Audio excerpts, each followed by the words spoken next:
Bonjour à tous, dans cette vidéo on va corriger ensemble l'exercice 5 du TD cinématique qui s'appelle Sur un toboggan.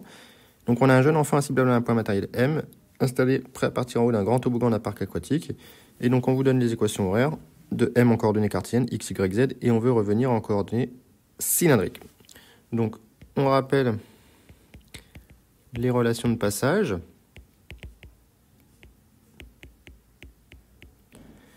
Les relations de passage cylindriques vers cartésienne. Donc on avait x qui doit être égal à ρ cosinus phi, y qui doit être égal à ρ sinus phi, et z qui doit être égal à z. C'est le même coordonnée en cartésien et cylindrique pour z. Et donc réciproquement, on n'a pas donné dans le cours la réciproque, mais c'est important de la connaître aussi. On la donne ici. On a ρ qui est égal à la racine carrée de x carré plus y carré. On a la tangente de l'angle phi qui est égale à y sur x, et on a z qui est égal à z. Donc voilà comment on passe de l'un des systèmes de coordonnées à l'autre. Donc ici on a x qui est égal à r cos oméga t, on a y qui est égal à r sin oméga t, on a z qui est égal à moins bt. Donc on peut en déterminer les différentes coordonnées. Donc on a ρ qui est égal à la racine de x carré plus y carré, qui est donc égal à la racine de r carré cos carré oméga t plus r carré sin carré oméga t. C'est donc égal à la racine de r carré, puisque cos carré plus sin carré est égal à 1. Et on en déduit donc que ρ est égal à r ici. Au niveau de la coordonnée cylindrique. Pour phi, on a y sur x qui est égal à r sin oméga t sur r cos oméga t, c'est-à-dire tangente oméga t, mais ça doit aussi être égal à tan phi. Donc on a déduit que phi est égal à oméga t, modulo pi évidemment. Et enfin, on a z qui est égal à moins bt, puisque z doit être le même dans les deux systèmes de coordonnées. Donc voilà nos trois coordonnées cylindriques, r, oméga t et moins bt. Alors pour déterminer la nature du mouvement, alors soit on a l'intuition, soit on ne l'a pas trop. Je vais vous montrer en Python ce que ça donne. Mais ici on voit bien qu'on a, selon x et y, un mouvement qui ressemble à un mouvement circulaire. Donc dans le plan x ou y, on a un mouvement circulaire. Mais on a aussi un mouvement selon z, descendant.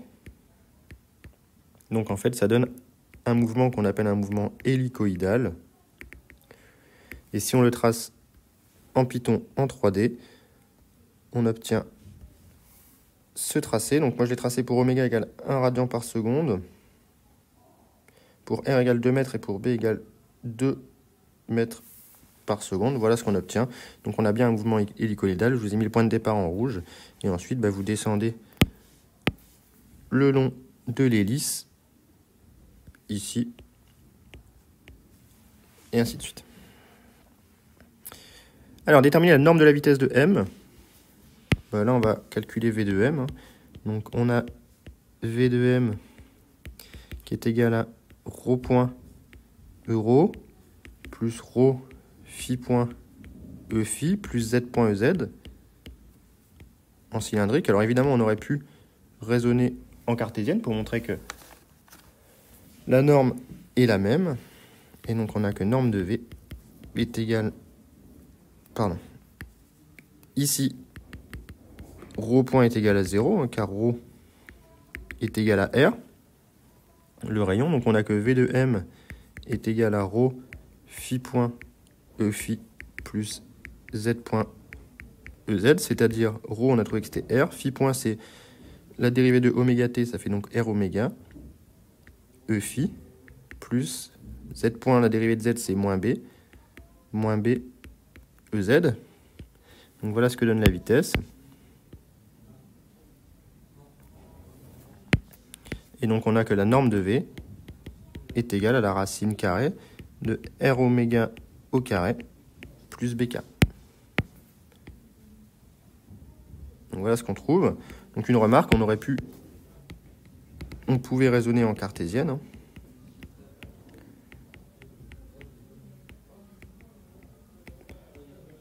Puisque la norme est indépendante, on aurait eu v qui serait égal à x.ex plus y.ey plus z.ez.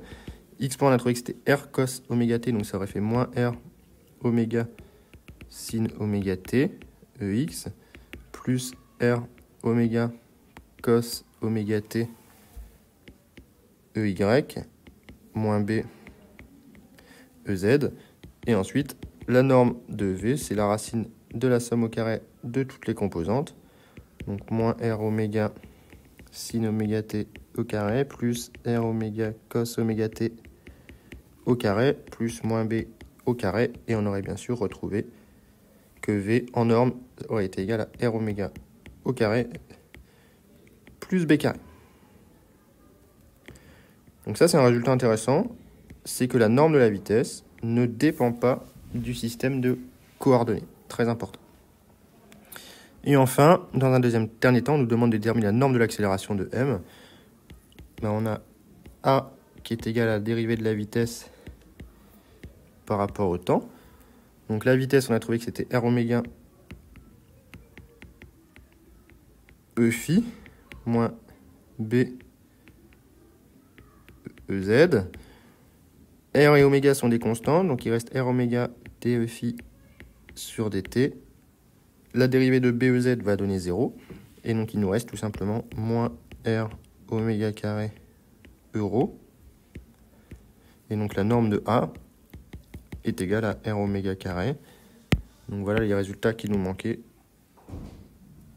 pour finir ce problème. Donc, voilà pour cet exercice. J'espère que c'était clair et que ça vous aura plu et que ça vous aura aidé.